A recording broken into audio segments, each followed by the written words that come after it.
Bonsoir. Donc on va essayer de vous parler un petit peu d'inné, d'acquis. Bon, tiens, ils nous ont déjà minuit. Et pour ça, je voudrais quand même commencer, puisqu'on démarre ce cycle sur les comportements sociaux, par un petit rappel historique sur la façon dont les choses ont pu être abordées sur ce plan-là. Alors, je ne vais pas vous faire un rappel très, très long. Je voudrais simplement commencer par vous rappeler que les bases actuelles dont on dispose sur le plan théorique pour comprendre la façon dont se sont constituées les espèces vivantes, eh bien, on les doit à Darwin. L'idée que l'évolution avait eu lieu, elle est antérieure à Darwin. À la limite, je dirais qu'elle a toujours existé, que la meilleure description de l'évolution avant celle de Darwin, c'était certainement celle de Lamarck. Mais que Lamarck avait un gros... Donc Lamarck, pour vous situer un peu les dates, Lamarck c'était au tournant du 18e et du 19e siècle, et Darwin c'est au milieu du 19e. Lamarck donc proposait l'idée que les espèces se transforment les unes dans les autres, mais sa vision du mécanisme qui provoquait cette évolution, eh bien c'était une vision dans laquelle c'est par les efforts des individus et par l'action de l'environnement que se produisaient des différences. Si vous faites de la musculation, eh bien vos enfants auront tendance à être plus musclés, et si vous jouez au tennis et que vous musclez surtout le bras droit, eh bien vos enfants auront tendance à avoir un bras droit plus gros que le bras gauche. Ça, c'était l'idée de Lamarck. Cette idée, on la trouve tout au long de l'histoire de la réflexion sur le vivant, bien avant même que ça s'appelle biologie, puisque c'est Lamarck qui a fabriqué le mot. On la trouve d'ailleurs dans certains passages de la Bible, plus ou moins apocryphes. Il y a une histoire tout à fait célèbre que je voudrais vous raconter. C'est celle de Jacob et de son beau-père Laban. Jacob voulait se marier avec une jeune fille, et il a donc demandé la main de la jeune fille au père de la jeune fille, qui s'appelait Laban. Et Laban lui dit que c'est ok, mais il faut d'abord qu'il travaille pendant 7 ans à garder ses troupeaux, et qu'ensuite il pourra avoir la fille. Alors Jacob garde les troupeaux pendant 7 ans, et ensuite quand il convole enfin en juste noces, eh bien il s'aperçoit qu'on lui a donné non pas celle qu'il voulait, mais la sœur. Alors il va voir Laban et lui dit « c'est pas cette fille-là que je t'avais demandé ». Et Laban lui répond « chez moi on marie jamais la cadette avant l'aînée, mais si tu veux la cadette aussi, t'as qu'à recommencer à travailler 7 ans et puis tu auras celle que tu voulais ». Alors, excusez-moi, il y a un fil par terre là. Alors Jacob accepte, mais à une condition, c'est de pouvoir commencer à se fabriquer son troupeau à lui. Les moutons de Laban sont noirs, et il lui propose donc d'avoir lui des moutons noirs et blancs. Et ces moutons noirs et blancs, eh bien, ça sera son troupeau, et comme ça, il ne pourra pas y avoir de mélange. Mais Jacob a évidemment l'impression de s'être fait avoir par Laban, et il va lui rendre la monnaie de sa pièce. Que fait-il ? Eh bien, quand les brebis noires vont boire à l'abreuvoir, eh bien, Jacob met devant leurs yeux des petits morceaux de bois qu'il a écorcés, de façon à ce que les morceaux de bois soient noirs et blancs. Et les brebis voient ces bouts de bois noirs. Quand elles sont à l'abreuvoir, c'est là qu'elles sont dans la meilleure position pour se faire saillir par les béliers. Et donc, elles se font saillir en voyant ces morceaux de bois noirs et blancs, et crac, ça fait des petits noirs et blancs que Jacob peut mettre dans son troupeau. Et alors, la chose remarquable, c'est qu'il ne fait pas ça avec n'importe quelle brebis de Laban. Il fait ça avec les plus belles. Comme ça, lui, il a les beaux descendants, et Laban garde les brebis les plus chétives. Dans cette histoire, ce qu'il y a de remarquable, c'est qu'il y a le mélange de deux visions de l'hérédité, de deux visions de l'inné et de l'acquis, en quelque sorte. La couleur de la brebis est donc purement influencée par l'environnement, et déterminée par l'environnement, donc une espèce d'empreinte que l'environnement mettrait sur l'individu et qui va se transmettre à la génération suivante, alors que la qualité de la brebis dépend de la qualité de sa mère, et donc est héritée selon des lois qu'on appellerait aujourd'hui plutôt génétiques. Eh bien, donc voilà, cette vision, cette coexistence de ces deux visions de l'hérédité va traverser tous les siècles jusqu'à Darwin y compris. Darwin acceptait absolument cette vision de l'hérédité, de l'acquis, comme on dit aujourd'hui. Alors, simplement, Darwin rajoute un phénomène qui est la sélection naturelle, et je voudrais quand même, puisqu'on commence ce cycle, vous resituer ce que c'est que la sélection naturelle. La sélection naturelle, c'est un phénomène complexe qui contient le fait que les individus se reproduisent, que cette reproduction induit une variation, et que dans cette variation, la nature, de par l'environnement tel qu'il est, va opérer un tri. Et que ce tri va déterminer quels sont ceux qui se reproduisent à la génération d'après. J'insiste sur le fait que la sélection naturelle, c'est un processus qui se déroule dans le temps et qui demande de nombreux cycles comme celui-là. Bien. Alors, à côté de la sélection naturelle, Darwin avait déjà postulé le fait qu'il pouvait exister alors on peut discuter à l'infini de savoir si ça en fait partie ou pas, mais un autre type de sélection qu'il a appelé sélection sexuelle. Et la sélection sexuelle, pour Darwin, ça expliquait justement l'évolution de caractère qui n'était absolument pas adaptatif. Parce que la sélection naturelle, ce qu'elle va faire constamment, c'est que l'environnement trie parmi les individus ceux qui se débrouillent le mieux dans l'environnement. Donc en fait, c'est ça qui explique l'adaptation progressive des espèces à leur environnement. Mais on constate qu'il y a aussi des cas dans lesquels les individus ont vu se développer des organes qui n'étaient absolument pas adaptatifs. Par exemple, la queue du paon. Il n'y a rien de plus idiot que de se trimballer une queue pareille, évidemment. Vous vous doutez que c'est un excellent moyen pour les prédateurs de vous repérer, de vous rattraper, ça gêne pour se sauver, etc., etc. Qu'est-ce qui peut bien faire que les paons aient développé un appendice aussi stupide? Et la réponse de Darwin, c'est que c'est ce que les femelles voulaient.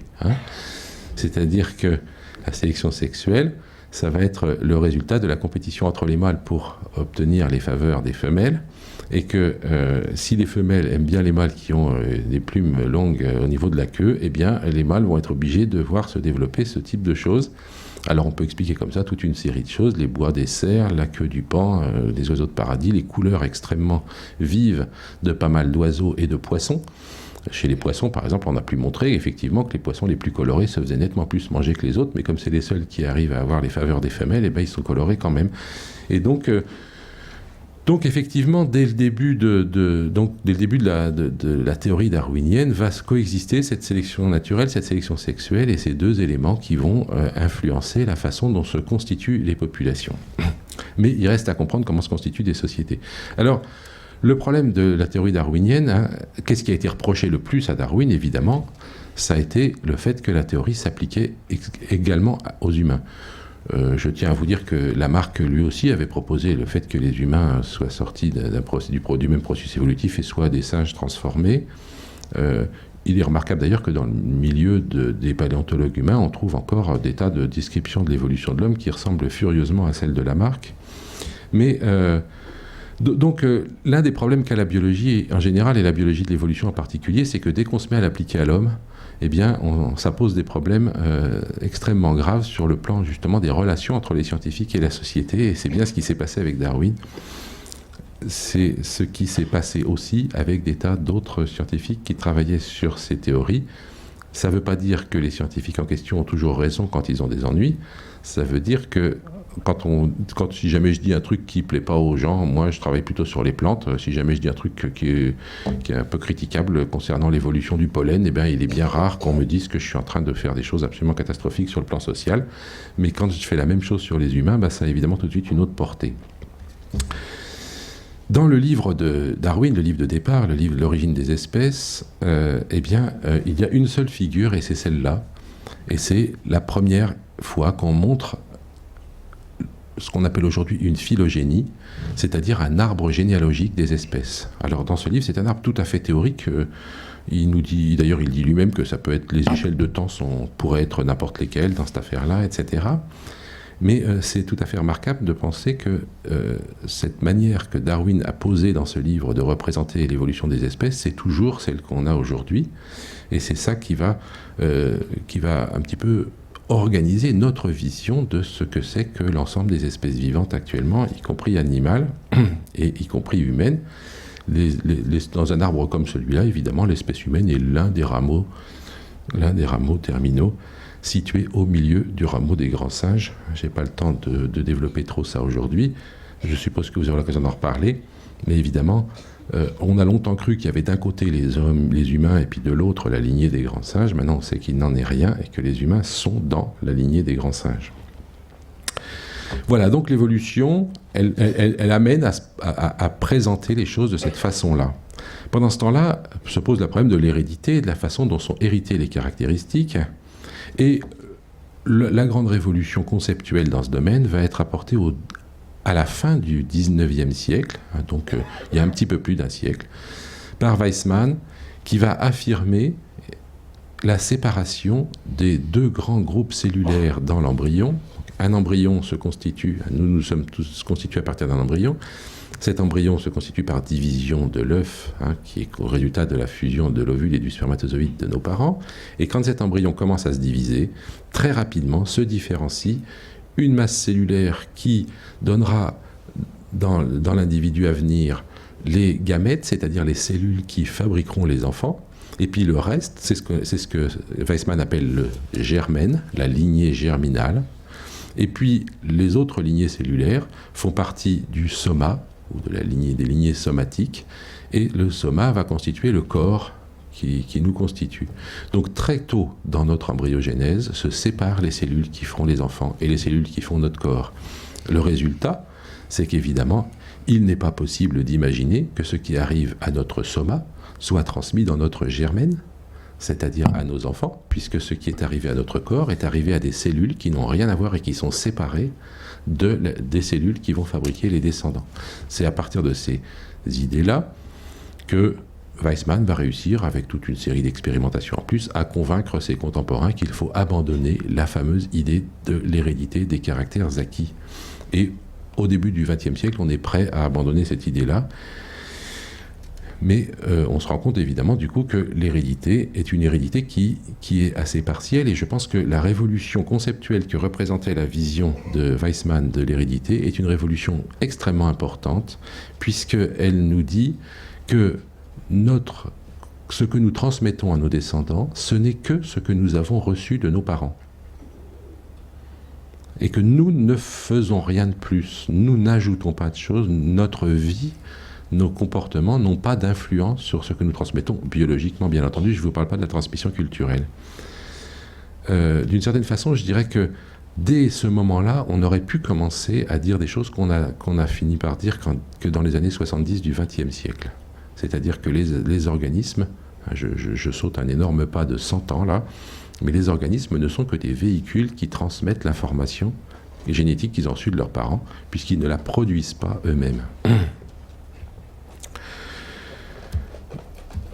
En plus, alors avec la génétique, et là je n'aurai pas le temps de vous faire un cours de génétique, rassurez-vous, mais la génétique, Mendel croise des pois, mettons à fleurs rouges et des pois à fleurs blanches, dans le dessin qui est là, il obtient un hybride qui a des fleurs rouges, bon, il en déduit que rouge est dominant, je passe là-dessus, mais quand il laisse se reproduire ces hybrides entre eux, qu'est-ce qu'il trouve? Il trouve 3 quarts de rouge et 1 quart de blanc, et la chose remarquable, c'est que le quart de blanc qui se trouve là, donc le quart d'individus à fleurs blanches, eh bien, sont exactement aussi blancs que les grands-parents.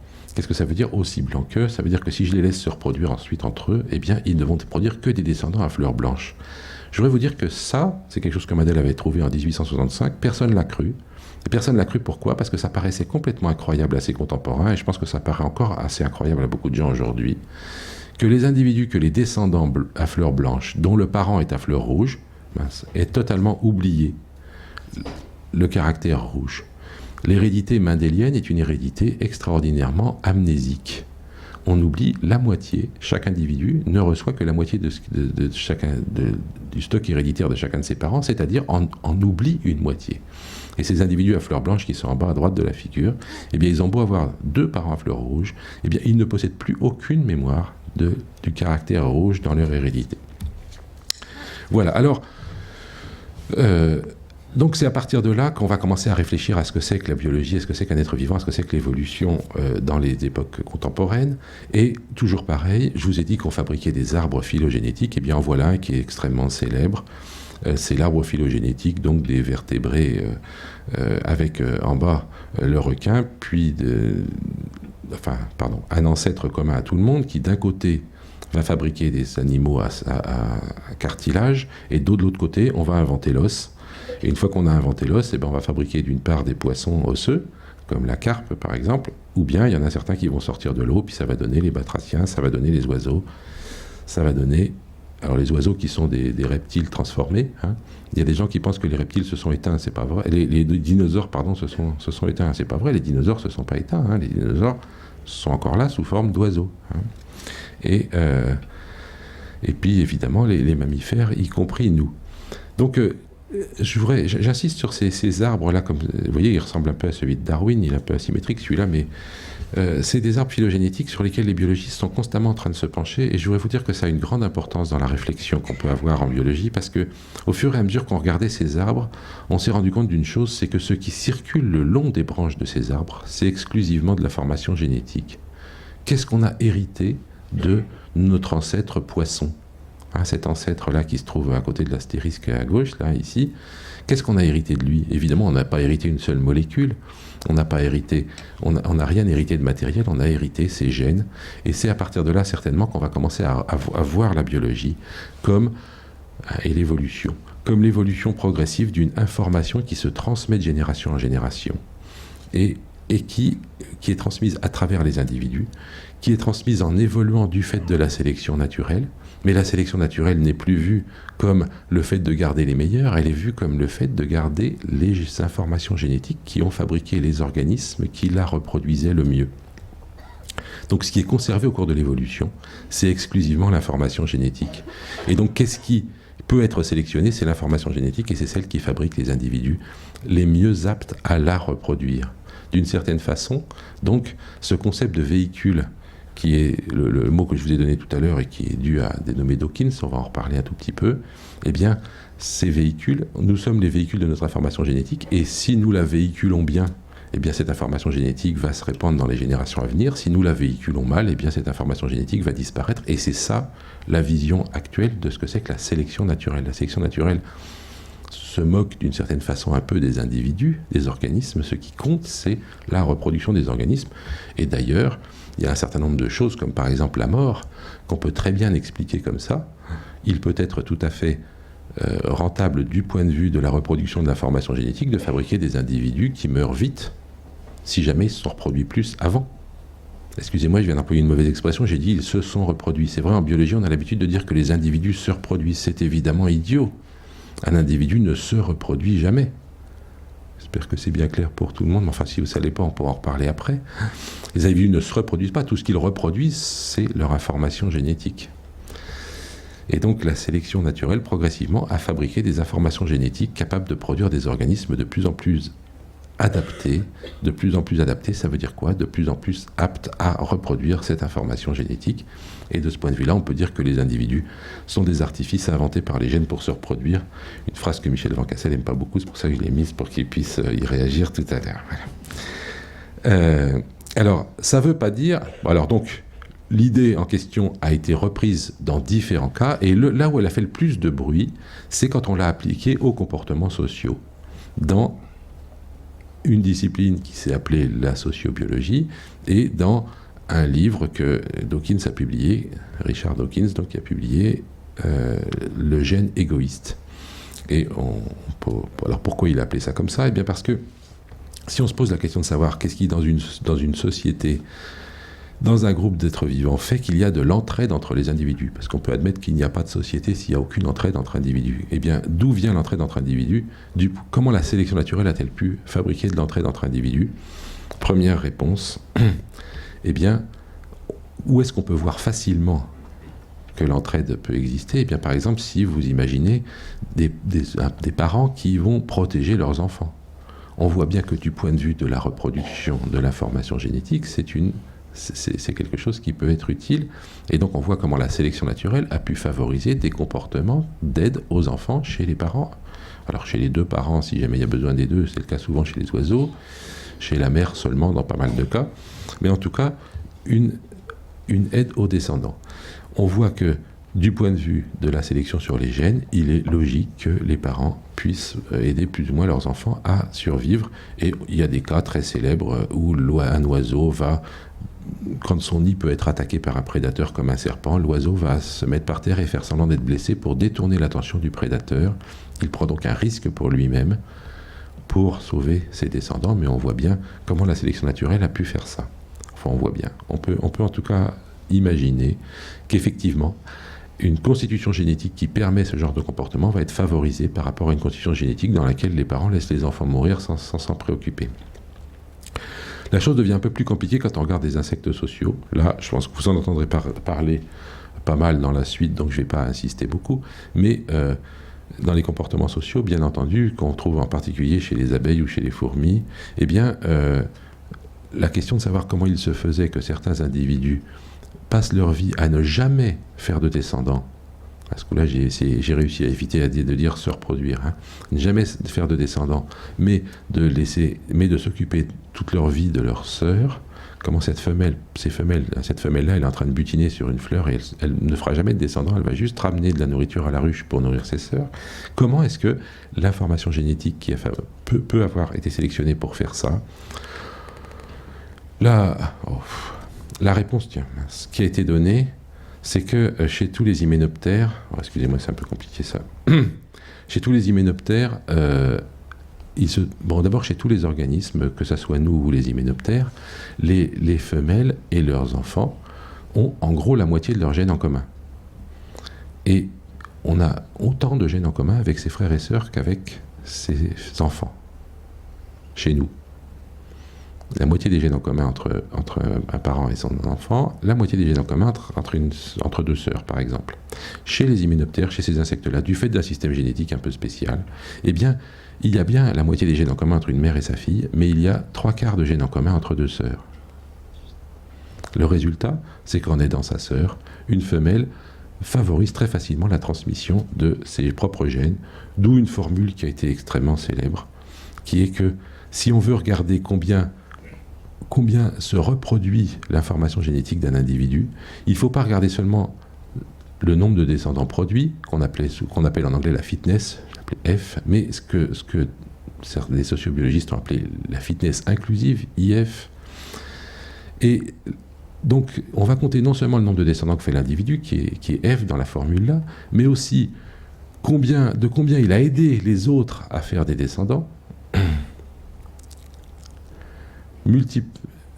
Donc, pardon, excusez-moi, j'aurais pas dû dire ça comme ça. Si je regarde le résultat d'un comportement, de comportement d'aide à un autre, ce comportement apporte un bénéfice B à l'autre et induit un coût C chez l'individu qui le pratique. Eh bien, sous quelles conditions est-ce qu'un gène peut être gagnant à faire ça? Voilà la question. Et la réponse qu'a fournie Hamilton dans les années 70, c'est il est gagnant si... Alors, il ne suffit pas du tout que le bénéfice soit supérieur au coût, parce que le bénéfice, c'est pour l'autre et le coût, c'est pour moi. Il faut que je regarde non pas le bénéfice chez l'autre, mais le bénéfice chez l'autre multiplié par la probabilité qu'a un gène chez moi de se trouver chez l'autre. Que je vais appeler R, qui est un coefficient d'apparentement. Plus mes gènes sont dans l'autre, plus le bénéfice apporté à l'autre va bénéficier à mes gènes. Et donc, si je compare R, donc ce taux d'apparentement, multiplié par le bénéfice, et que j'enlève le coût pour moi, eh bien je trouve la différence obtenue pour le gène, et si ce terme-là est positif, eh bien le comportement d'aide, qu'on a appelé comportement altruiste, peut s'établir. Pareil, on pourra en reparler un petit peu si vous voulez. Pardon, excusez-moi. Je voulais juste finir en vous disant que donc toute l'idée de la sociobiologie, c'est que les comportements vont être rendu au moins possible par des constitutions génétiques. Et toute la question, après, c'est de savoir qu'est-ce que les gènes peuvent faire au comportement, jusqu'à quel point est-ce que ces comportements sociaux sont réellement héritables, sont réellement gouvernés par les gènes. Chez les abeilles, on a l'habitude de penser qu'effectivement, la plupart des comportements sont innés. Ceci dit, on va en reparler, il y a toute une série de choses qui peuvent être discutées là-dessus. Mais derrière ça, la question de savoir comment est-ce que la sélection naturelle agit sur un comportement est une question qui pose le problème de savoir jusqu'à quel point est-ce que les gènes peuvent influencer ce comportement. On sait regarder ce genre de questions en termes de génétique et regarder quelle est la part de variations observées sur des comportements qu'on peut attribuer à des gènes et la part de variations observées sur des comportements qu'on peut attribuer à des variations de l'environnement. Quand je parle d'environnement, je parle de l'ensemble de l'environnement, y compris social, culturel ou tout ce que vous voudrez. Chez n'importe quelle espèce, on va donc pouvoir regarder jusqu'à quel point est-ce que les variations qu'on observe sur un comportement peuvent être attribuées à des gènes, à des variations génétiques ou à des variations de l'environnement. Je voudrais que vous voyez bien tout de suite que je suis en train de parler exclusivement de variations. Je ne suis pas en train de vous dire que le comportement d'un individu est dû pour une certaine part aux gènes et pour une certaine part à l'environnement. Tout individu est le résultat d'une interaction unique entre ses gènes et son environnement. Et donc, il n'y a pas de part. L'exemple que je prends souvent pour expliquer ça, c'est de dire, est-ce que dans une ampoule électrique, quelle est la part du courant électrique et la part du filament dans la lumière qui est émise? Vous avez une idée? Évidemment qu'il faut les deux. Ça n'a aucun sens de se poser la question de savoir quelle est la part de l'un ou la part de l'autre. Ceci dit, on a toujours envie de donner des proportions, de donner des nombres. Je me souviens un jour, je regardais une course de moto à la télévision et le commentateur, qui manquait un peu sûrement d'imagination, à la fin va voir le gagnant et lui demande quelle est la part de la moto et la part du pilote dans la victoire. Et alors cet idiot de pilote a répondu 50-50, comme si s'il n'avait pas eu de moto, il n'aurait eu qu'une chance sur deux de gagner. Ou que la moto sans lui aussi, il aurait peut-être eu une chance sur deux de gagner, vous voyez. Évidemment qu'il faut les deux, ça n'a pas de sens. Qu'est-ce que ça peut vouloir dire, ça? En fait, à la moto, ça se fait pas, mais ça se fait à cheval. Il y a des compétitions à cheval où on prend 4 chevaux et 4 cavaliers, et on leur fait faire un concours. Et puis, après le concours, on échange les chevaux et les cavaliers, et on recommence 4 fois, de manière à faire plusieurs combinaisons. Et à la fin, on peut donner un classement. On peut donner un classement des cavaliers en moyenne sur les différents chevaux, et d'ailleurs un classement des chevaux en moyenne sous les différents cavaliers. Et évidemment, si vous trouvez que c'est toujours le même cheval qui a gagné, toujours le même qui a perdu, etc., vous dites, quel que soit le cavalier, eh bien vous pouvez dire que la victoire dépend exclusivement du cheval. Si au contraire vous avez trouvé que c'est toujours le même cavalier qui a gagné, quel que soit le cheval, et toujours le même qui a perdu, vous allez dire que la victoire dépend exclusivement du cavalier. Vous voyez que quand vous regardez des variations dans les résultats, vous pouvez déduire une part du cavalier et du cheval dans une victoire dans un concours hippique. Évidemment, c'est tout à fait contingent à quels chevaux et quels cavaliers j'ai mis dans le truc. Si jamais vous me mettiez moi à la place d'un des 4 cavaliers, je peux vous dire que l'effet du cheval deviendrait très faible pour ce qui concerne. Donc évidemment, on peut, dans les cas classiques, c'est ni toujours le même cheval, ni toujours le même cavalier qui gagne, mais on peut essayer statistiquement de dire quelle est la part dans ces chevaux-là et dans ces cavaliers-là du cavalier et du cheval dans les variations qu'on peut obtenir dans les résultats. Et ça, c'est quelque chose, le même travail statistique peut se faire avec des gènes et de l'environnement. Donc, je vous le redis, du point de vue de ce que c'est qu'un organisme, il est constitué à 100% par ses gènes et à 100% par son environnement. Mais du point de vue de la variation entre organismes, je peux, par un travail statistique, donner une part de l'inné et de l'acquis, en quelque sorte, dans les variations des caractéristiques des organismes. Si la part de l'inné n'est pas nulle, alors la sélection peut jouer. Est-ce que c'est clair, ça?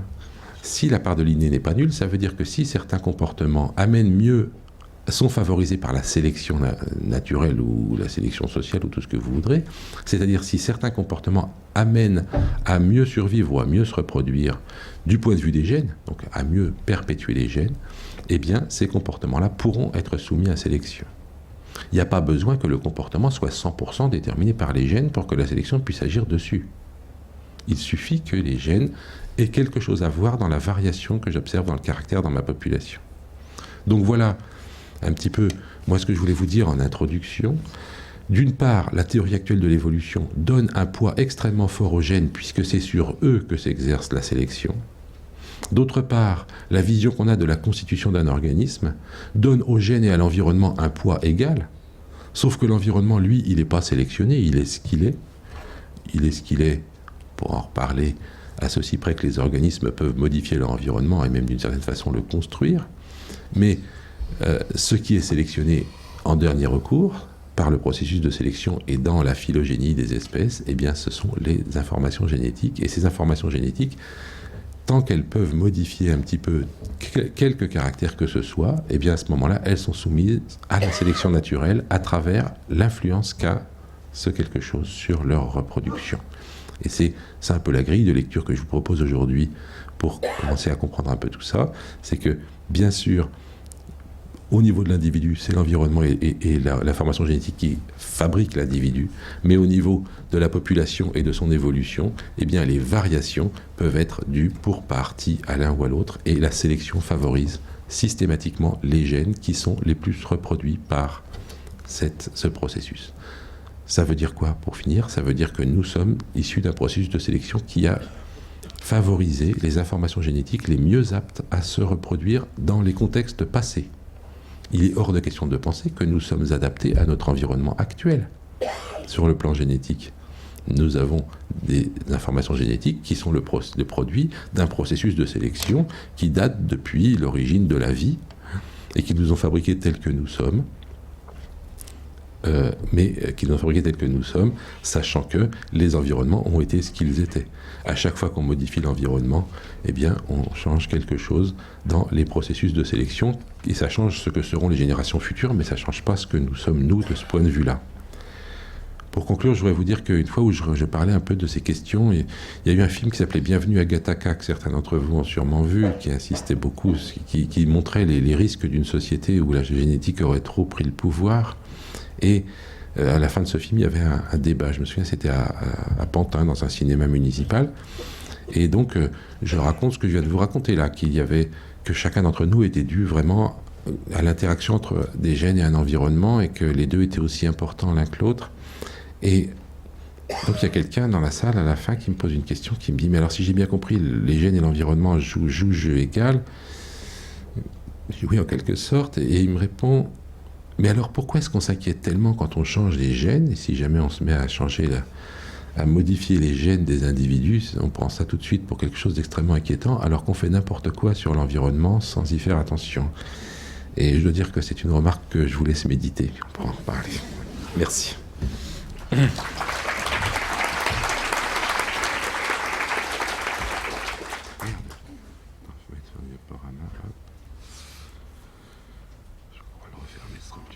On aurait dû les mettre en...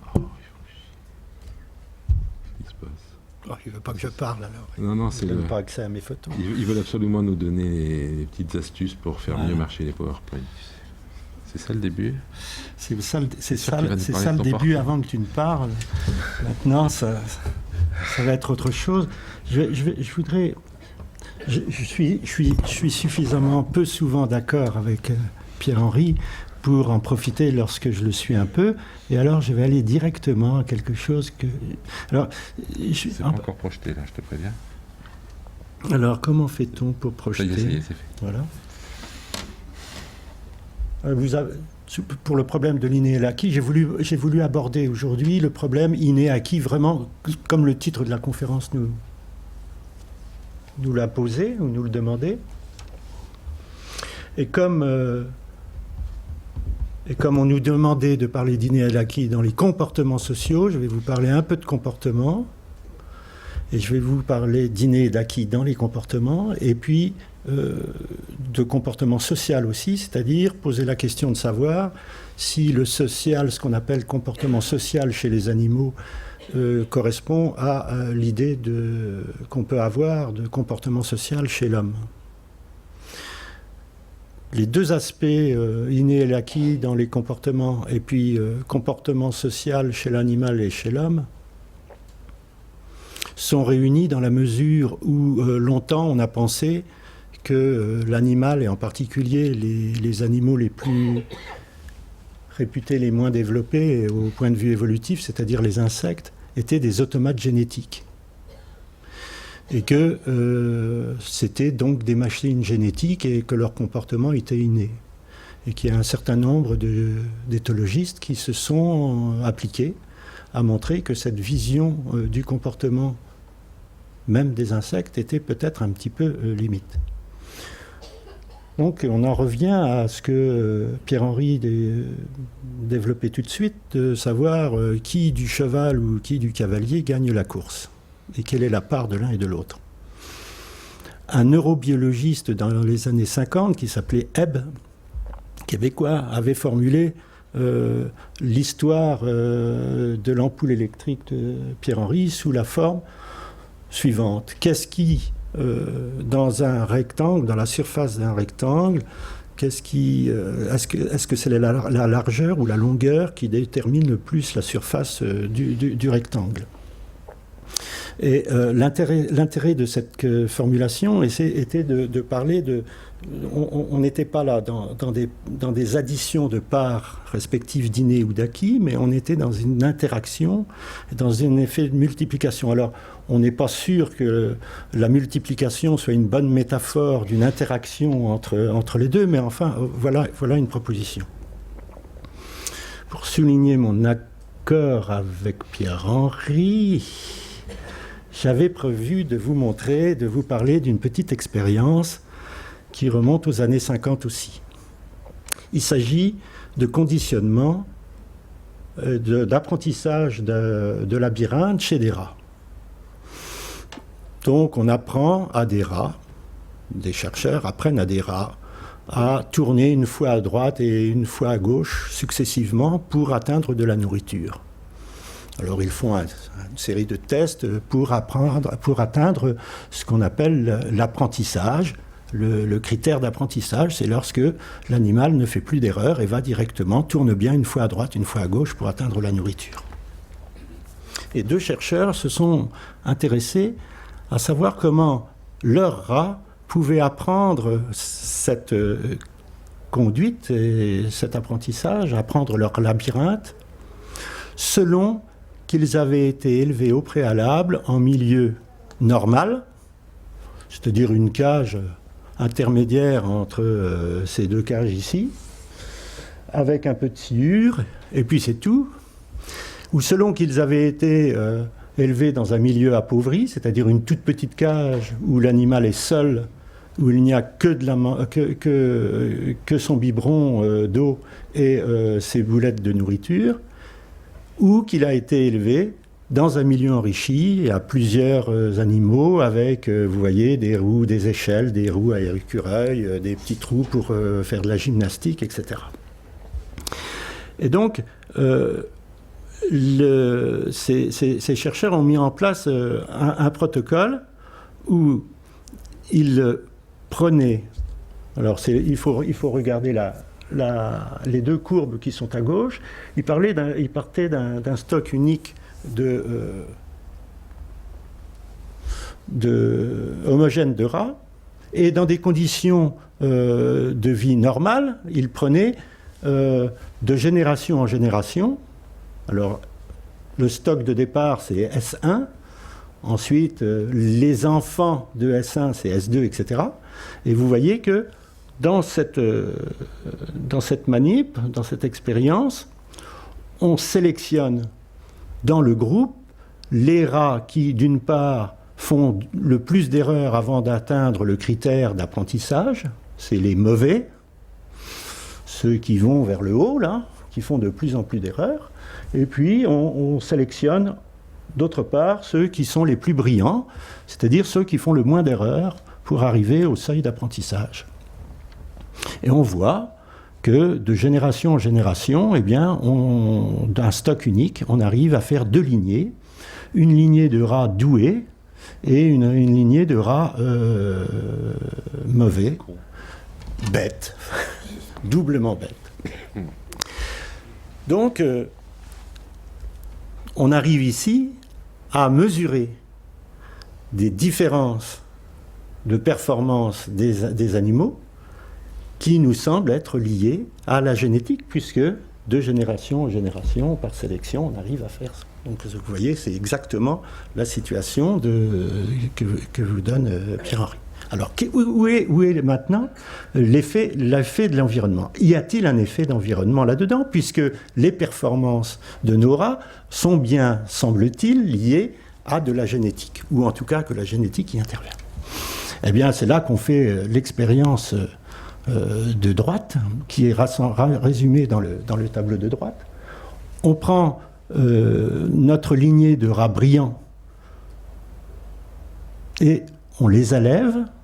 On élève cette lignée de rats brillants et puis cette lignée de rats idiots dans les différentes situations, en situation normale, et on observe, vous voyez, la différence, moins 47, en défaveur, bien évidemment, des rats idiots lorsqu'on prend le groupe, la situation contrôle.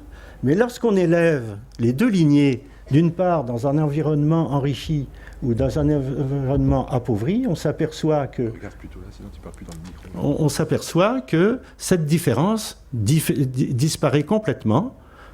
Alors, voilà, ici, vous voyez que la différence est beaucoup plus petite ici, en milieu enrichi. Et ce qui est surprenant, c'est que les rats brillants font moins d'erreurs, mais pas beaucoup moins.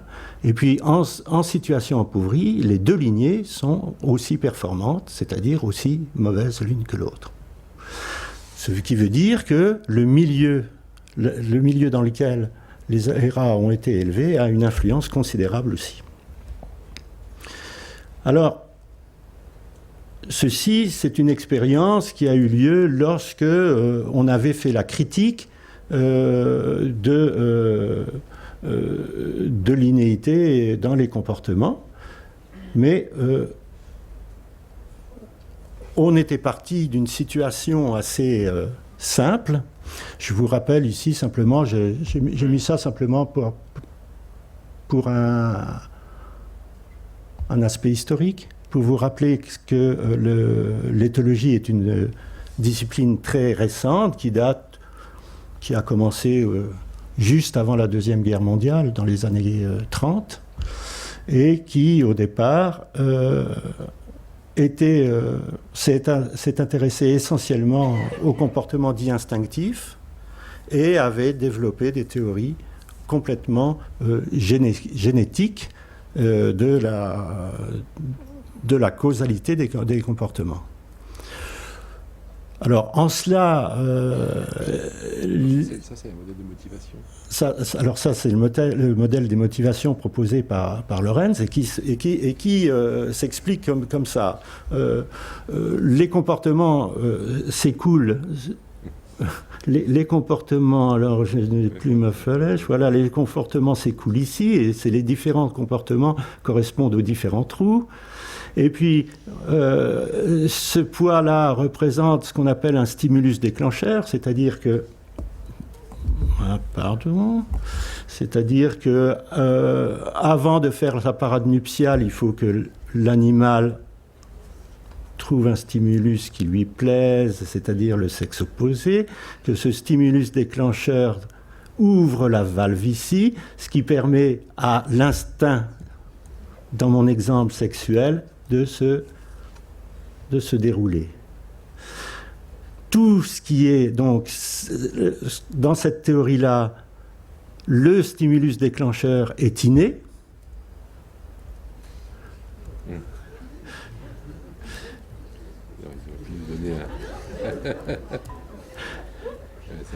Le stimulus déclencheur est inné et le fluide, c'est-à-dire la motivation, est une énergie endogène qui s'accumule avant que le comportement ne s'exprime. Alors, pardon ? Alors, cette théorie a été contredite ou attaquée par un certain nombre de résultats, car un certain nombre de personnes se sont dites, mais comment, au lieu d'étudier comment les comportements s'expriment chez l'adulte, comment s'établissent-ils, en particulier chez le jeune ? Et ici, vous avez l'exemple type ou la situation type qu'a utilisé Hellman, un Américain, dans les années 50, pour étudier comment le comportement de quémande alimentaire du poussin de goéland s'établissait. Et alors que le schéma de la tache rouge au bout du bec était considéré comme le stimulus déclencheur de la quémande alimentaire, là on s'aperçoit avec ce dispositif que différents modèles sont capables de stimuler ou de provoquer le même comportement chez le poussin. Et vous voyez ici d'autres modèles qui permettent, même des modèles hétérospécifiques, vous voyez ici un modèle de goéland, le même modèle de goéland, ou les différentes formes de modèles de goéland déjà présentés, mais même un modèle de mouette rieuse ici permet d'obtenir l'accrément alimentaire de l'animal. D'autres chercheurs, après Hellman, comme Hind ici, qui était un élève de Tinbergen, en étudiant des comportements de nidification, ici c'est le comportement de nidification du canari, sont allés beaucoup plus loin et ont montré que la séquence totale complète du comportement de couvaison du canari était liée à une interaction continue de stimuli extérieurs. Alors je vais encore perdre ma... Je ne sais plus où elle est. Voilà. C'est lié à un certain nombre de stimuli extérieurs. Et bon, je ne vais plus rien vous montrer, sinon... Voilà. Et que ces stimuli extérieurs avaient une importance, ne faisaient pas que déclencher des comportements, mais pour un certain nombre d'entre eux, étaient aussi ce qu'on a appelé ensuite des stimuli motivationnels, c'est-à-dire qu'ils provoquaient des réactions internes à l'organisme et à l'animal qui permettaient l'expression de comportements. Alors ici, en haut et à droite, vous avez un stimulus qui est la longueur du jour, qui stimule des productions hormonales chez l'oiseau, qui lui permet d'entrer en phase sexuelle. Et puis ensuite, vous avez d'autres stimuli, comme par exemple la coupe du nid, qui est, une fois que le nid est établi, le comportement de couvaison peut s'établir, et la présence même de l'œuf amène des stimuli sur la paroi abdominale des parents qui entretiennent leur aptitude à couver. Un autre chercheur, ici Lerman, qui étudie, lui, le comportement reproducteur de la tourterelle, montre que la femelle ne peut entrer en comportement reproducteur que si elle voit un mâle. C'est-à-dire si là aussi il y a bien un stimulus extérieur. Donc le partenaire joue le rôle de stimulus motivationnel aussi. C'est-à-dire que là on s'aperçoit que le modèle motivationnel de départ était insuffisant. Voici pour vous parler donc de l'interaction entre l'inné et l'acquis. Et je dois dire que lorsque on m'a invité à venir ici ce soir, j'étais doublement stupéfait pour la deuxième fois, parce que j'ai travaillé moi-même à une époque où sortaient les travaux de Hind, de Lerman, et moi-même j'ai travaillé sur des insectes où je me suis attaché à montrer l'interaction entre les stimulus extérieurs et internes qui provoquent dans la construction du comportement individuel. Et je croyais que depuis les années 70, cette question de l'inné et de l'acquis était terminée. J'ai été stupéfait une première fois dans les années 75, quand, grâce à l'occasion de la sortie de la sociobiologie et du bouquin de Wilson, Sociobiologie, on a remis en place cette polémique entre l'inné et l'acquis. Qu'est-ce qui dans le comportement est inné, ou est-ce qu'il existe des comportements innés et est-ce qu'il existe des comportements acquis? Ce qui, bien sûr, comme on ne cesse de le répéter depuis pas mal de temps maintenant, est une mauvaise question. Et alors, j'avoue que j'ai été surpris d'être, en 2005, à nouveau appelé à parler de cela. Mais enfin, puisque je pense qu'une des raisons de cette persistance à poser cette question vient du fait que la notion d'inné et d'acquis, tout le monde la possède. Et que le langage commun, tout le monde, chacun d'entre nous a l'habitude d'utiliser le mot inné et le mot acquis, ou de le rencontrer toujours.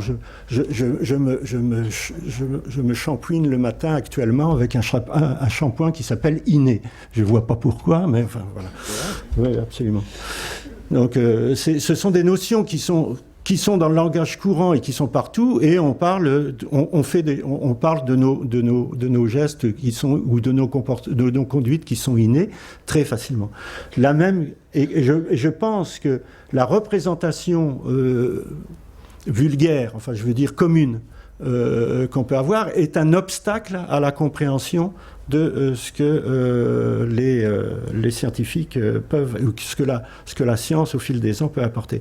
La même difficulté, me semble-t-il, existe pour des concepts tels que celui d'hérédité, par exemple, où on considère maintenant que l'hérédité est tout à fait génétique, alors que dans le langage commun, autrefois, l'hérédité était autre chose.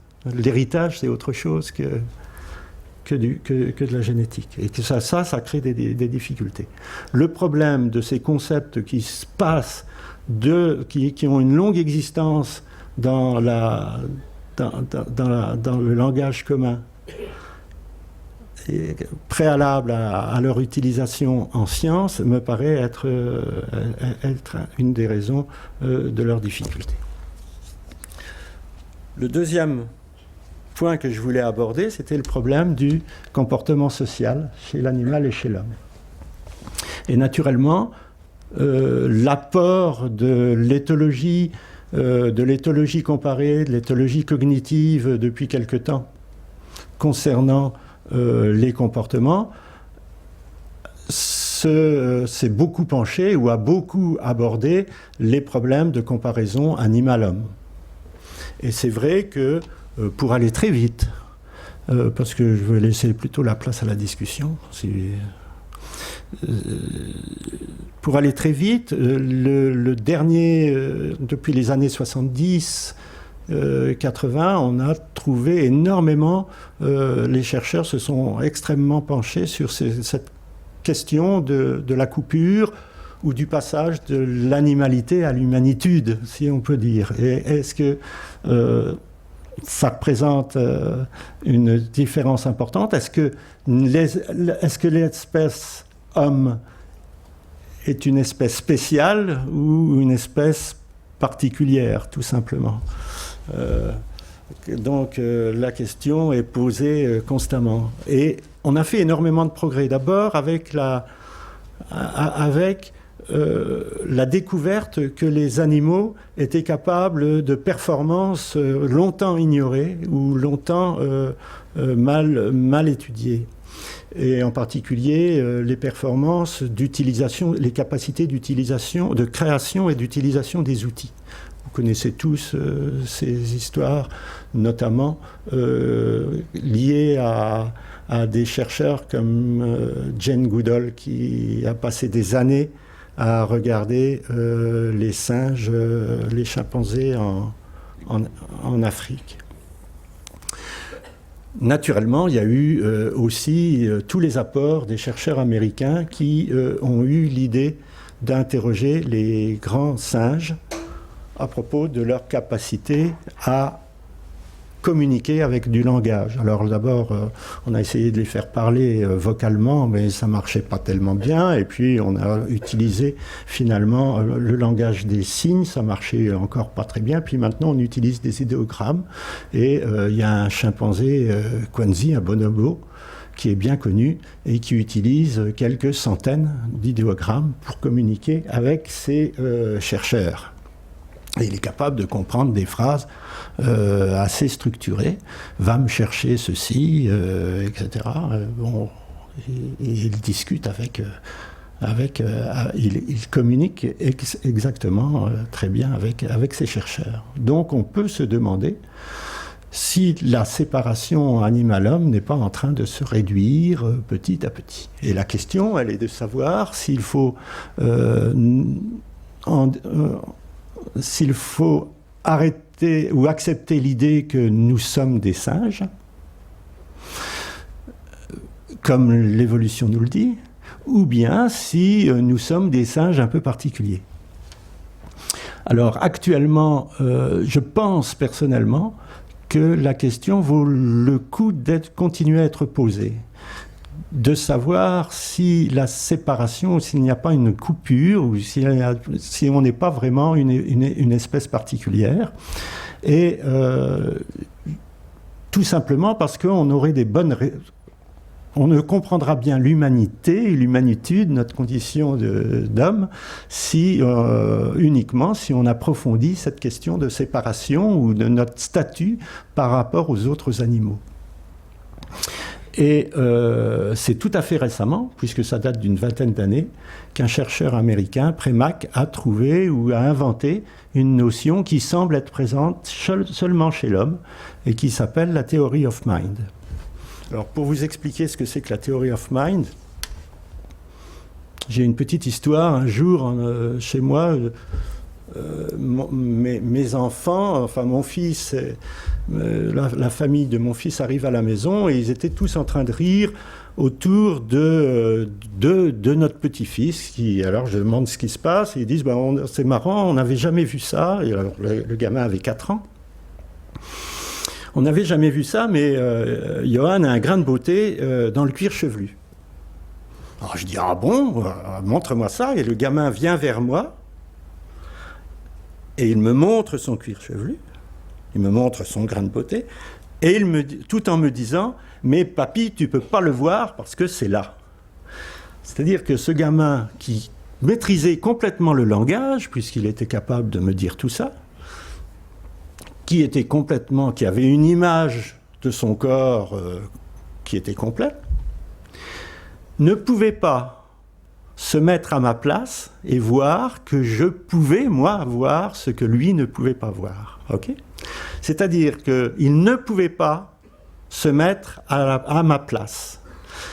Alors cette découverte-là est assez vertigineuse parce que ça peut pouvoir montrer un certain nombre de choses. Ça peut pouvoir montrer qu'un enfant de 4 ans est incapable de mentir, par exemple. Mais ça peut aussi montrer, alors qu'un enfant de 4 ans n'a pas d'image d'autrui qui est bien établie.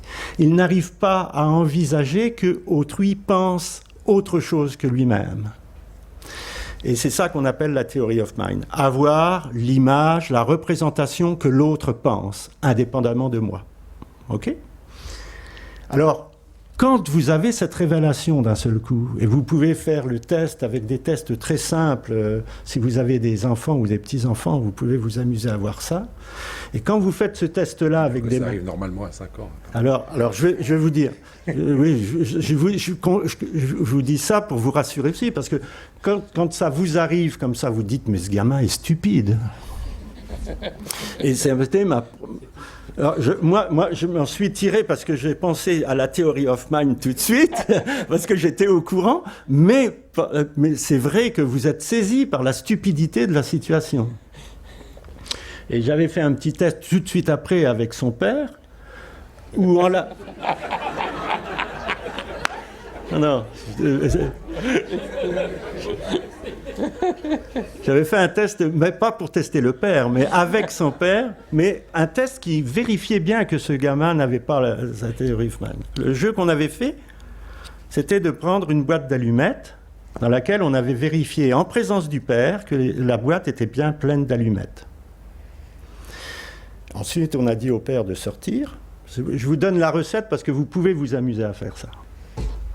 On a dit au père de partir, et pendant que le père était absent, on a vidé cette boîte de toutes ces allumettes, et à la place, on a mis des tablettes de chewing-gum. On rappelle le père, et là, bon, t'as rien vu, hein ? Non, d'accord. Et alors on demande au gamin, qu'est-ce que tu penses que ton père pense qu'il y a dans la boîte ? Qu'est-ce qu'il croit qu'il y a dans la boîte ? Et le gamin vous dit, des tablettes de chewing-gum. Et vous dites, effectivement, là, il lui manque quelque chose, quoi. Alors ça à 4 ans. Rassurez-vous, vous faites un autre test quelques mois plus tard, et le gamin vous dit, oh, j'en ai marre de tes bêtises, etc. Vous envoie au plot parce que il a construit sa Theory of Mind et il ne joue pas à des yeux stupides. Donc vous êtes rassurés, mais vous pouvez vous amuser à ça. Donc voilà, voilà le biais. Alors, ce qui est intéressant aussi dans cette expérience-là, c'est qu'il semble bien que les animaux n'ont pas ça, mais ne développent pas de theory of mind, ne développent pas de capacité de penser ce que l'autre pense, donc n'ont pas d'image d'autrui construite. Et c'est surprenant parce que Premack avait d'abord avait utilisé des chimpanzés pour essayer de tester cette idée-là. Et il avait cru pendant un moment que ces chimpanzés avaient été capables de répondre positivement. Puis c'est ensuite, lorsqu'il a fait l'expérience avec des jeunes enfants et qu'il a bien précisé en quoi consistait cette theory of mind, qu'il s'est aperçu que ces chimpanzés, même entraînés, étaient incapables d'avoir une image construite d'autrui. Boris Cyrulnik, que beaucoup d'entre vous connaissent sans doute, pense, et je ne suis pas loin d'être d'accord avec lui, mais je ne suis pas tellement autorisé à penser ça parce que je ne suis pas psychiatre, mais Boris Cyrulnik pense que la theory of mind peut être le soubassement à partir duquel le sens moral peut s'établir chez l'homme. Et pour terminer ma péroraison, on retombe, si c'est vrai, on retombe ici sur quelque chose que Darwin disait. Le fait que l'homme est l'être unique, possédant le sens moral, avec certitude, constitue la plus grande de toutes les distinctions qu'on puisse faire entre lui et les animaux. Je dis ça pour terminer, pour faire plaisir à mon ami Pierre-Henri, qui, vous l'avez compris, est darwinien. Voilà. Merci.